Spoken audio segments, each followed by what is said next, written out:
untuk tidak menyebutkan nama dan identitas dalam percakapan ini karena percakapan ini saya naikkan dalam konten YouTube. Oke, belum tahu, belum terus setiap hari nonton kontennya. Alhamdulillah. Mas. Siap. Tadi dapat SMS kan?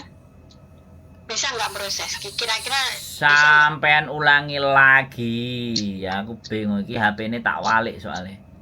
Jadi gak ketok HP ini. Ngeten. Kan ada adik, kan dia baru US kan 2 bulan. Terus dia dapat majikan, alhamdulillah dapat majikan baik gitu kan. Niatnya majikan mau menjadikan dia resmi, kira-kira bisa nggak? OS-nya 2 bulan. Iya, baru 2 bulan. Terus ada majikan mau ngejeng dia. Iya, dijadiin resmi gitu loh. Jadi resmi. Maksudnya mau ngejeng lah, tapi posisinya dia OS gitu kan. Iya. Ya nggak apa-apa ya, pulang Indonesia loh. Oh, pulang Indonesia. Kira-kira bisa nggak? Ya enggak gitu loh, kan dia OS gitu. Kalau ini butuh bicara saya sama bojoku berani apa enggak. Tapi memang jelas majikannya bawa sendiri kan? Iya, bawa sendiri majikannya. Dia kan tanya gitu loh. Saya terus adik saya tanya sama saya, ya nanti saya tanya sama Mas Sandro. Mas Sandro kan juga agent. Saya bilang gitu. Harusnya bisa. Alasan overstay-nya apa? Belum tahu saya. Duh. Mungkin ya biasa, mungkin kena kasus barangan kali. Enggak. Adik saya kan tertutup. Ya dia suruh ngomong. Kalau kayak gini kan pihak ketiga, jadi kita nggak bisa mengorek OS-nya karena apa, seperti apa, dan bagaimana nanti kita memperjuangkannya sama imigrasi, memprosesnya lagi juga kayak gimana. Kalau kita nggak bisa dapat cerita dan kronologisnya dia, kan gitu toh Mbak. Ya kita nggak bisa jawab antara bisa dan tidak, kan kita harus ngelihat latar belakang. Kemarin OS-nya itu karena apa, seperti apa, dan bagaimana.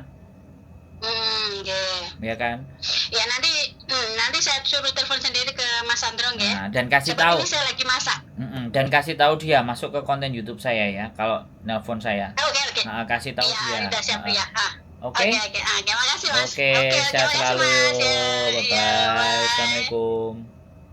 Waalaikumsalam.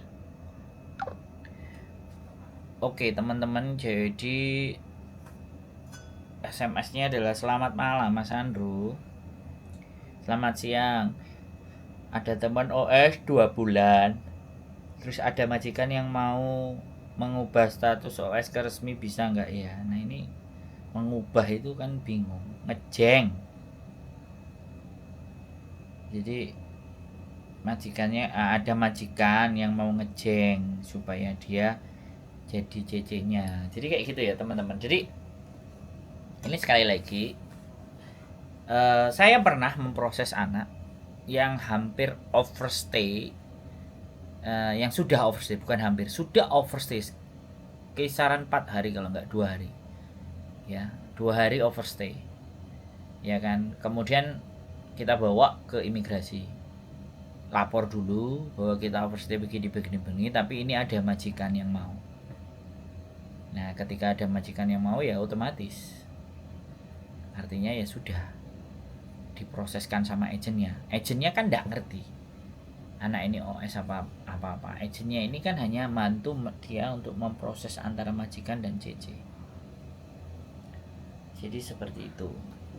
Dan ini OS-nya sudah hampir 2 bulan. Nah, macam-macam persoalan ya. Jadi tapi menurut saya interesting ya. Saya menarik, saya senang ya mendengarkan kasus dan masalah. Itu sebenarnya saya bukan orang yang ketika dikasih kasus masalah terus ngamuk, terus mangkel. Yang bikin saya ngamuk dan mangkel itu sebenarnya bukan di masalahnya. Tapi ketika kalian menghadapi masalahnya ini menye-menye, nah ini yang saya nggak suka.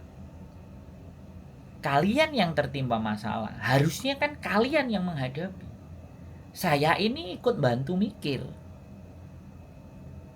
Solusinya kemana, arahnya bagaimana, seperti apa. Saya kan bantu diskusi, ngobrol. Supaya kalian itu punya kekuatan, kalian tahu walaupun saya salah itu tidak semerta-merta saya salah 100% gitu loh. Ada hal lain yang masih bisa saya perjuangkan. Nah itu loh yang ingin saya bahas.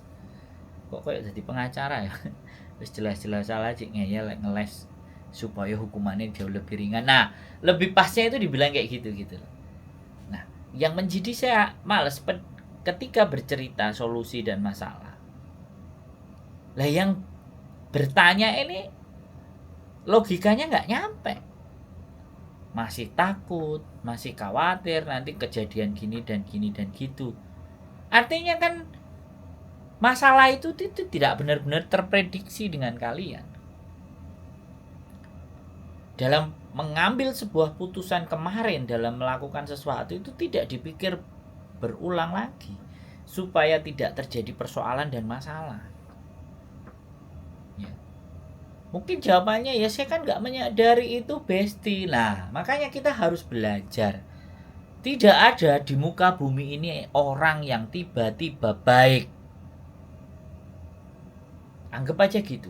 Orang yang benar-benar baik itu anggap tidak ada.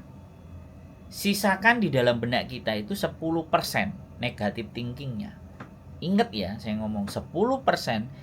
20% itu paling banyak negatif thinkingnya supaya sebagai bentuk kewaspadaan. Nah kadang-kadang kita itu tidak menyadari tentang hal itu. Nah itulah yang menjadikan persoalan.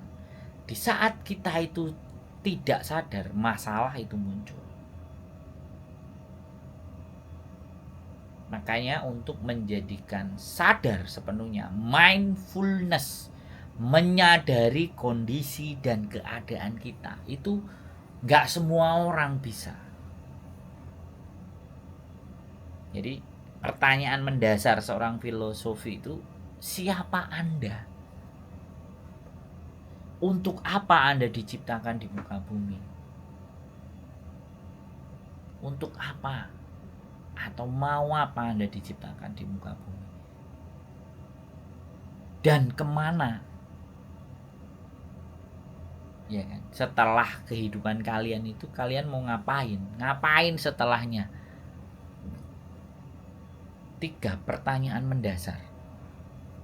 Siapa Anda? Kenapa Anda dilahirkan di muka bumi? Terus kalau sudah lahir di muka bumi, selanjutnya mau bagaimana? Pertanyaan itu sangat mendasar sekali. Tetapi tidak banyak orang yang bisa menjawab pertanyaan itu. Saya yakin. Nah, kalau kita sudah mampu menjawab 3 pertanyaan dasar, saya yakin kalian akan mampu punya pegangan, pedoman, dan prinsip-prinsip hidup. Demikian dari saya, keep stay tune my YouTube channel and see you next video. Bye bye.